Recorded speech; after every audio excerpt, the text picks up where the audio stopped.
الحمد لله رب العالمين والصلاة والسلام على سيد الأنبياء والمرسلين وعلى آله الطيبين وعلى أصحابه.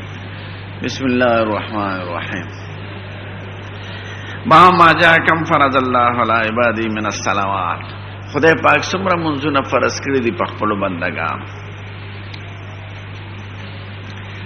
زموږ ځینې علما وایي چې د دې پنځو منځونو نه مخکې دوه فرض، یو د سبا منځ او بل د مازدیګر منځ، او دا د شان ورشاه صاحب رحم ده. خو د هغې منځونو کیفیات، د هغې تعداد د رکعتونو او د هغې د هیئت ذکر نشته. عام علما په دې دي چې د پنځو منځونو نه مخکې منځ فرض نو، همدا پنځه منځونه فرض شوي دي په لیلة الاسراء کې. نو حدیث مبارک ته ګوره، قال فرضت على النبي صلی الله علیه وسلم لیلة اسری به الصلاة 50. سید الکائنات باندې په لیلة الاسراء کې د مشهور تاریخ مطابق 20 د رجب 11 کال د نبوت او قبل از هجرت، او دا کال عام الحزن وی په تاریخ د سیرت کې، ځکه ابو طالب صاحب وفات شو او حضرت خدیجه الکبرى وفات شو. نو خدای پاک ولدا اعزاز ورکړي چې د شپې معراج ته بوت. نو 50 منځونه په فرض شو، بیا کمیدل 15 شو. د مو دا قصه بدل راشي بخاری کې د موسی علیه السلام،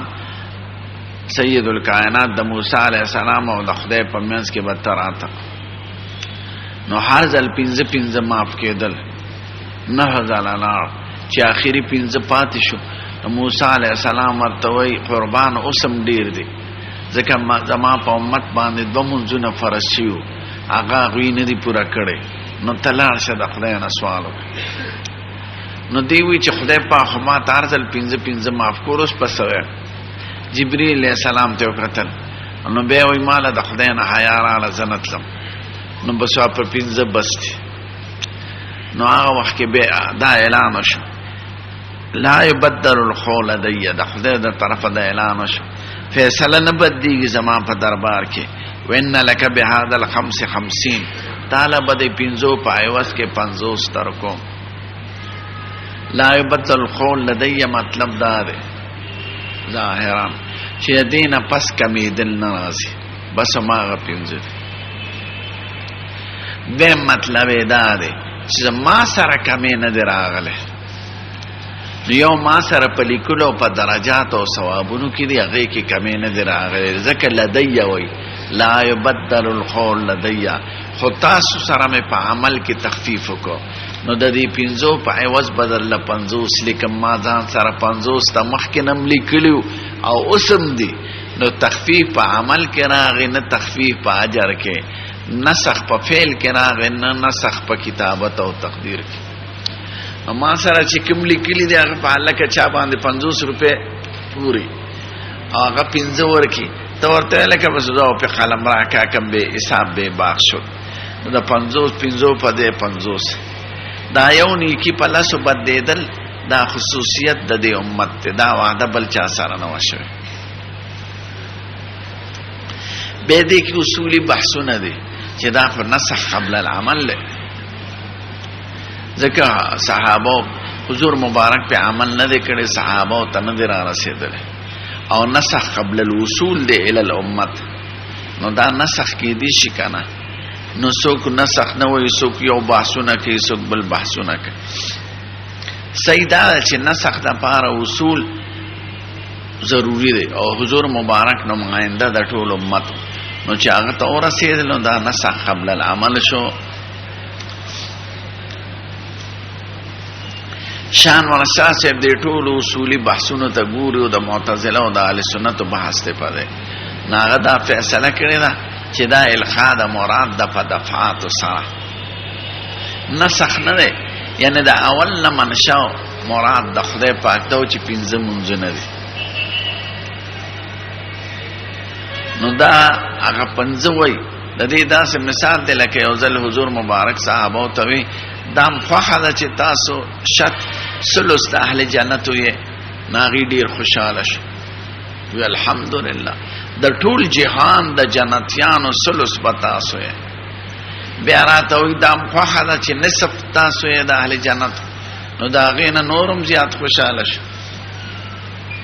بیا راته وي دا خوښه ده چې ثلثین د اهل جنت تاسو یې 2/3 حصہ 2 ثلثان نو نورم زیات خوشاله شو نو بیا حقیقت کې د مخکې نه ثلثینو خدای القاد مراد په دفعات سره په مزه مزه خوشاله نو دغه شان خدای 15 مرادو خودته 50 یاد کې به سلوخ به 15 دیرش به داسې کمیدل نو دا نسخ صورتن دی حقیقت کې القاد مراد د په دفعات سره دا د شان ورشا صاحب تعبیر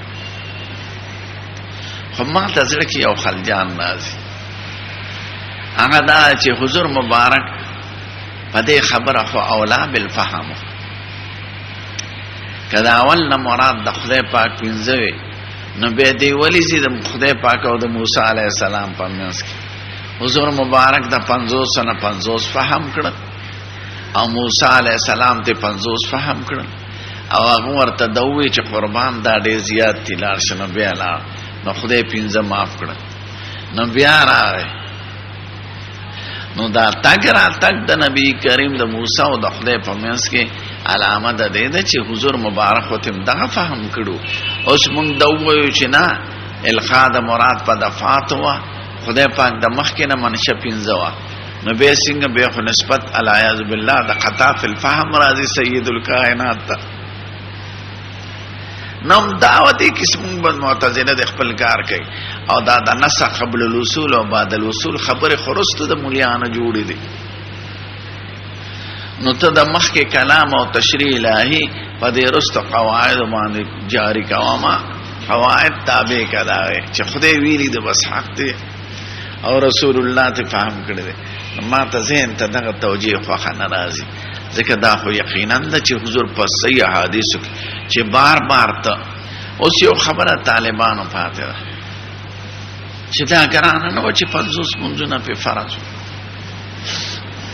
او حضور مبارک دې ته غاړه څنګه کې هو وي خاصه بل څه چې خدای 50 په ډیر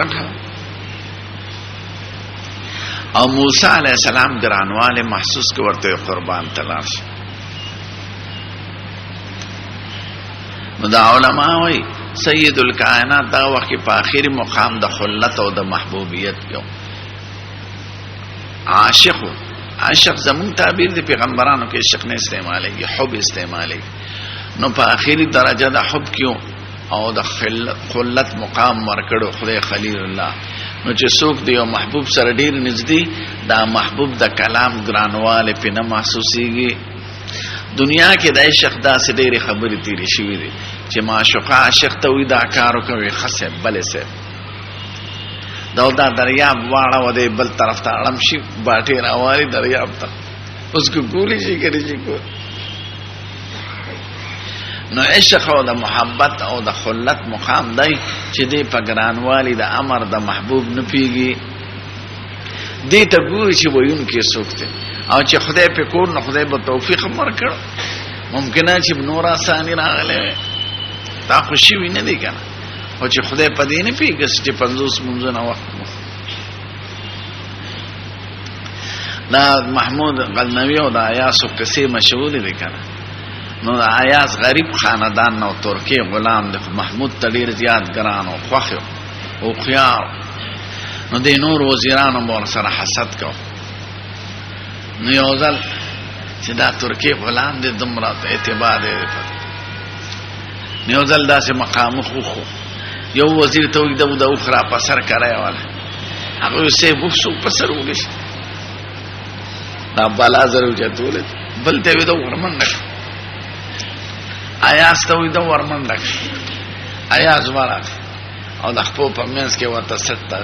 او زور کوي زور او هغه چتول ها محمود غزنوی وته وی راشه بس دی وزیرانو ته د غستاو د دوی فرق څه پدې نه پیدم چې خو چتول خو ګرام خو تاسو زما په حکم کې علتونو دغه تاسو نه جوړو کول چې داراته څه اوس او د بغیر د وینا نه خپل وسیوګه هغه خو د وسنه ما دیونه وی چې وخت نشم راوړی او نه دوی چې دا حکم څومره ګران دی ورغه اوف تاړم شو یو بل مخاو د چین نه یو جام راغلو د شیشه چین لوخي خو ډیر مشهور دا وزیران ناس اوس چین جام هدیه کې پروت دی اعلی یو وزیر ته ویرا شدا کان راوالو دا جام مات هغه سیب دومره قیمتي شی دی او په تحفه کې خلق را لېږل او په ډېر دا را باندې ولې مات بل ته آیا استوي راشد مات کوي خسه بلې سه کان راوا چې درسه ماته وی ولې مات وی سیب غلطی را نوش وی غلطی را نوش دام نو وی چې تارا ته وی چې مات کنه مات پکې وی سیب غلطی را نوش معافی الله نو دا کمال محبت علامه دی چې هغه بلا چونو چیرا هغه حکم د خپل آقا منی نو سید الکائنات دغه وخت په آخري درجه د مقلت کې اگرانواله او محسوسونه وی خسر او موسی علیہ السلام ته مقام نو حاصل بهم یو را خدای د هر پیغمبر نه دا وعده غشته ده چې رستی پیغمبر حمایت او نصرت وکاوه وإذ أخذ الله ميثاق النبيين لما آتيتكم من كتاب وحكمة ثم جاءكم رسول مصدق لما معكم لتؤمنن به ولتنصرن قال أقررتم وأخذتم على ذلك مصري قالوا أقررنا قال فاشهدوا وأنا معكم من الشاهدين هر پیغمبر نه خدای د رستی پیغمبر د نصرت وعده غشته موسی علیہ السلام دا وعده مطابق سید الکائنات خرفاهی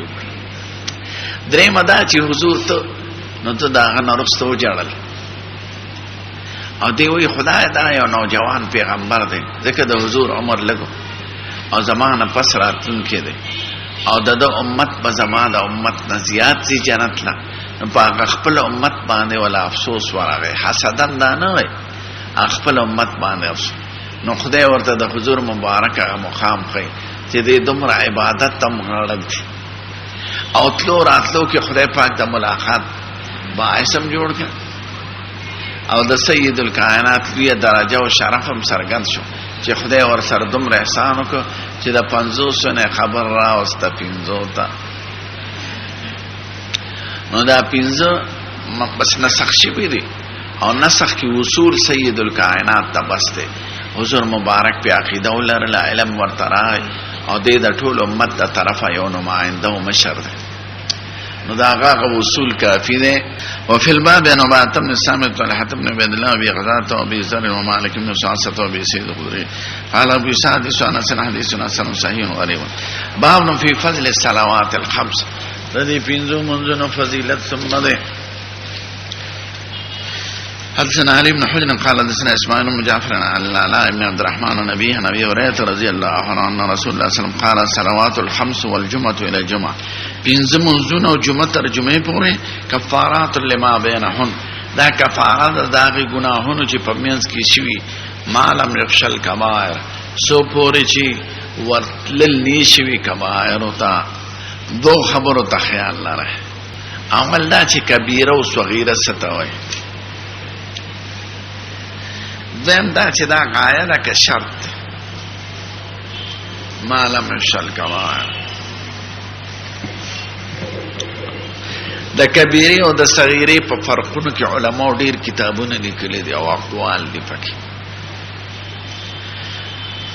تاسو تمره قول ساته یاد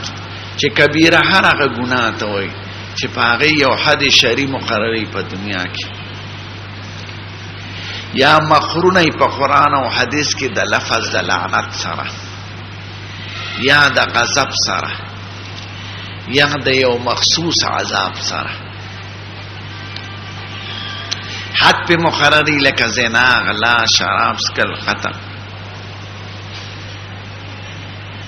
یا مخرونی د لفظ د لعنت او د غضب سره لکه د تارک صلات په بارک راضی د سطخور په بارک راضی په سطخور خو حد نشته دنیوي خو لعنت او غضب سره ذکر دی او فاذنوا بحرب من الله سره ذکر دی فلم ينتهوا فاذنوا بحرب من الله که سود پرې نه خو د خدای د طرفه نو هر هغه ګناه چې پاره حد شرعي مقرري په دنیا کې یا مخرونی د لفظ د لعنت او د غضب او د خصوصي عذاب سره په اعتبار د احکام او د آخرت نو دیت کبیره وی د دین ما سوا صغیری دی. دا جامع معنی تعریف میں رتو سوک سوئی غضب تنویم چه تشتت در باندې رانشی. دویم دا چه دا فضائلو دا او دس پا سلسله که در تماویلو چه یو عمل باندې د گناه دا معاف که دو بنا راشی نو مراد دا دی گناه نکم گناه دا. نو متقدمین حدیث په عموم پریدي وی چې خدای او رسول تقید نه کړي موږ ولې تقید کوو. متأخرین وی مراد ته صغائر دي ځکه بعض احادیثو کې دغه راغله د استثناء د کبائر لکه دلته او په قران کې راغله دا ان تجتنبوا کبائر ما تنهون عنه نكفر عنكم من سيئاتكم وندخلكم مدخلا كريما.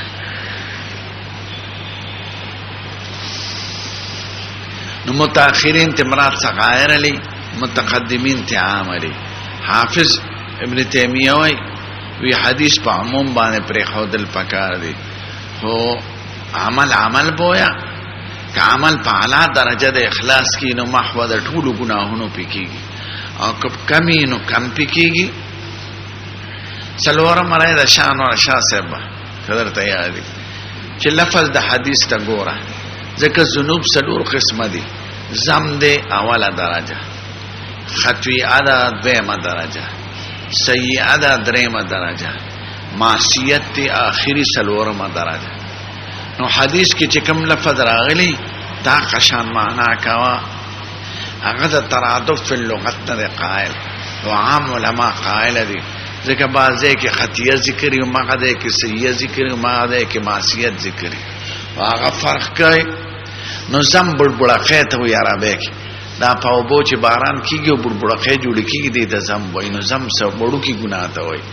دا غینه بار خطیئه ده دا غینه بار سیئه ده دا غینه بار معصیت ته. دا خو څلور اقوال شو. اوس دلته راشه دا معلوم یو شل کبائر د استثناء ده که شرط ده چې استثناء شي نو معنی دا ده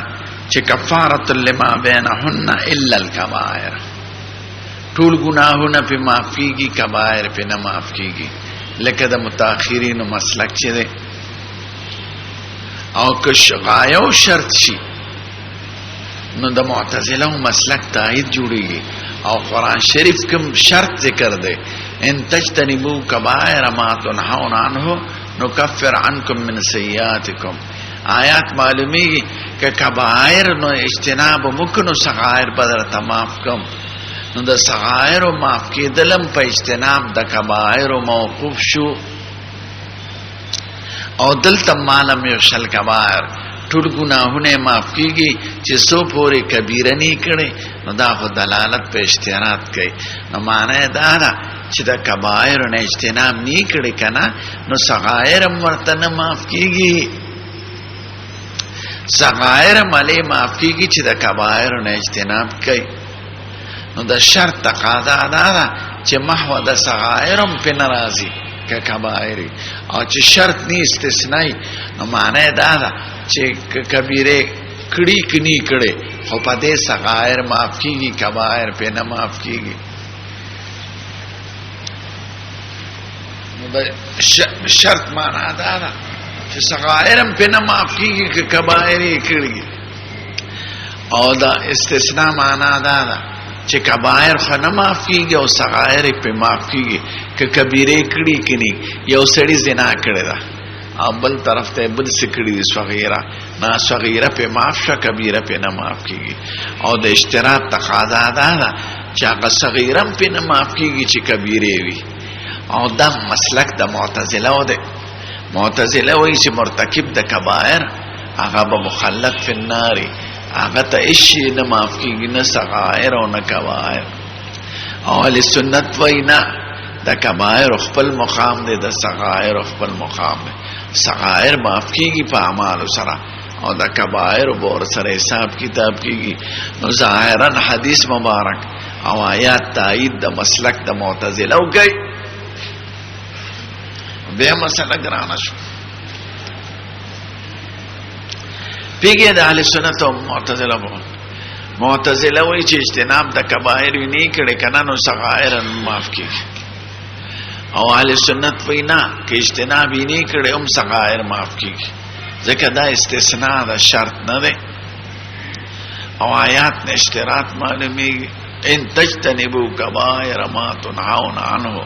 کتا سوزان نو ساته د کبائرنا نو نکفر عنکم من سیئاتکم، صغائر بدر تماف کو. نو اجتناب عن الکبائر د شرط په شکل ذکر دی.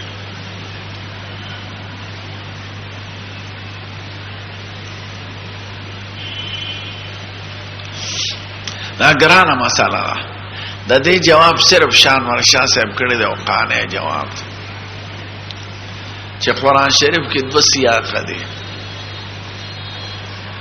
یو ته سیاق د وعده وي، یو ته سیاق د مشیت. یعنی یو وعده کوي خدای پاک او یو دا وي چې خوښه مې ده، وعده کې خو تخلف نه کوي. نو دا چې کوم د اجتناب د کبائر او شرط دی د سیاق د وعده وي، که کبائر هم نه کړي صغائر در تخامخا معاف کو. نو د اشتراط په سیاق د وعد کې دی. او چې کوم ځای کې مونږ وایو چې خدای کبائر کړي صغائر معاف کولی شي، نو دا په سیاق د مشیت کې دی. او سیاق د مشیت دی آیات کې دی، قل یا عبادی الذین اسرفوا علی انفسهم لا تقنطوا من رحمت الله ان الله یغفر الذنوب جميعا. خدای ټول گناهونه معاف کوي. نو دې ته سیاق د مشیت وي. گناهونو ټولو کې خو کبائر او صغائر ټول نه، که خدای غواړي نو ټول معاف کوي. نو یو سیاق د وعده دی چې وعده زکم ما معاف کړل، دا لید چې کبائر نه. او یو سیاق د مشیت چې خدای وایي که زه غواړم ټول معاف کوم. دې کې اجتناب د کبائر او شرط نه دی، ځکه خدای دا کې ویلي اسرفوا ان الله یغفر الذنوب جميعا، او خدای وایي ويغفر لمن یشاء، او خدای وایي ان الله لا یغفر ان یشرک به ويغفر ما دون ذلك لمن یشاء ومن يشرك بالله فقد ضل ضلالا بعيدا ومن يشرك بالله فقد افترى اسما عظيما. نو شرک نه بخي داغه دلان ټول بخي. خدای ته مشیت وایي که خدای وغواړي سیاق د مشیت ته او یغفر لمن یشاء. باما فضل جماعت د جماعت ثواب څومره دی یو ذکر دی هغه ویش، او بلکې صرف فضلی ذکر دی. او با ما جاء فی من سمع النداء فلا یجیبو، سړی بانګ باوري اجابت عملی ونکي. یو اجابت قولی دی دا بانګ سره، دا سنت دی او مستحب دی، او یو اجابت فعلی دی عملی تلل جمع ته. اجابت فعلی خو ضروری دی ځکه د جمع حکم مرتبیلو بعض علماوی شرط دی د پاره د صحت د صلات. دویم وای نه فرض دی او شرط نه دی. دریم داوی چې واجب دی. څلورم داوی چې سنت دی. پنځم داوی چې مستحب دی. زمونږ صحیح مسلک دا دی چې جمع واجب ده، خو عذرونه هم شته، د 19 شلو پورې عذرونه دي. نو چې چا معمولی عذرونو تکتلی دی حکم د سنتیت په لګولې دی، او چې چا دی وعید شدید تکتلی چې حضور دومره سخت اراده کړی دا نو حکم په د وجوب لګولې دی. صحیح قول د وجوب دی ښا چې جمع واجب ده بغیر عذر په قول نشته. سید الکائنات وی لقد حممت انا مرفتیتی، کله دا اراده وکم چې خادمانو ته وایم ان یجمع حزم الحطب چې راجمه کی گیډی د خشاک. ثم امر بالصلاه فتقام، به حکم چې جمع ودرېږي. ثم حرق على اقوام، به کورونو او سوزم پاره قومونو لا يشهدون الصلاه چې جمع ته ناراضي دی. وی وقد روي غير واحد من اصحاب النبي صلى الله عليه وسلم قالوا، بشمار صحابه داوي من سمع النداء فلم يجب فلا صلاه له، چې سړی بانګ بوري او اجابت نکي نو منځي کیږي نه د سره دوی شرط ګرځولې د صحت د صلات دپاره. او دا د ظاهري او مسلکم وقال بعض العلم بعض علماء هذا على التغليظ والتشديد دا اراده التحریق بالنار تغلیظا وتشديدا شوی دا یعنی جمع پر خودل خو سخت گناه ده خو منځ کیږي ولا رخصت لاحد فی ترک الجماعه الا من عذر جمع بن پر دې بغیر عذر. وسئل ابن عباس عن رجل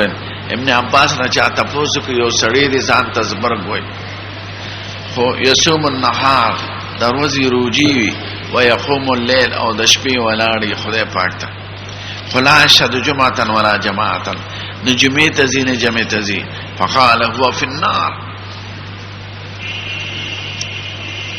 حضرت تانوی سے ابتچا یو صوفی بزرگیات کا جمع چه صفت کے من لراضی وینا بیا غزوی چی ارمانزل از مکی مکرمی تزا وی ډوډۍ کم دی خوري وی ډوډۍ خودل تخوري ورته وای چې جمال تکینو ډوډۍ ملته خو ثواب د مکی جمع کا غوړه د خو ډوډۍ کې ثواب دی نو ډوډۍ ټیزنه دل تخوري جمال تک دا چې څوک مونږ نه کوي پنجاب کې دا پیرانو ویني اور شریف کم قوم کې چې دا زیاتی رواجی خبر راشي کنه نو اصل شریعت ته پاتې کی اور شریف میله شریف جلوس شریف لنگر شریف شکرانه شریف مالګه شریف مانکی شریف چراغ پکې نو ارس دین ته پاتې بس په شریف عمل کا جلوس شریف باسا منز ختم اور شریف کا بس هر څه ختم زما دغه جعلی پیران بدیش دوی دین خراب او دین خراب کړم دی خبره. عبد الله بن مبارک وای دین تدری کسان نقصان نسی رسي وهل افسد الدين الا الملوك واحبار سوء ورهبانها دین ته نقصان نسی بادشاہ یا فاسقان عالمان چې خبره خو کوي خو عمل پې نه کوي دا بادشاہانو درباریان یا مجرمان یا د حیلګر مولیان خزه خرسی وي د مہر دا حیلګر دې ته احبار سوء وي حیلې روباسي ورهبانها رهبان دغه پیرانو ته نو فاسقان عالمان جاهلان پیران او بادشاہان دوی دین ته نقصان رسي. دا د عبد الله بن مبارک شعر دی وهل افسد الدين الا الملوك واحبار سوء ورهبان والوازعون للحديث ازربوا وشرهم قوم لزهد نسب. اصول حدیث کې دا دي چې دروغ په سور مبارک باندې ډیر خلک وای خو بدترین هغه خلک ته چې زبرګې ته منسوب دي خلک یې زبرګ غني ځکه خلک دا په وینا باندې عمل وکي نو غلطه خبره خوریش دا قضا عمرې چا جوړا کړه او عرف شریف چا جوړ کړه او میله شریف چا جوړا کړه او خبر شریف چا جوړ کړه د گنبد شریف دا دغه رهبان سو موریدانی جوړ کی د پیر نه دغه جوړ. عبد الله بن عباس وی چې جمع او جمیله ناراضی دا فی النار کزان تدیس برګوي دی وی معنا د حدیث دا چې جمع او جمیله ناراضی د دغینی میننی ورسره یعنی یو هو کې انکارو کې هو کافر دی دا اس د ناراسته د وجه ناراضی او حق لوی نه غني او پروین لري دا سړی په پور کې او یو د عذر خاون خو جدا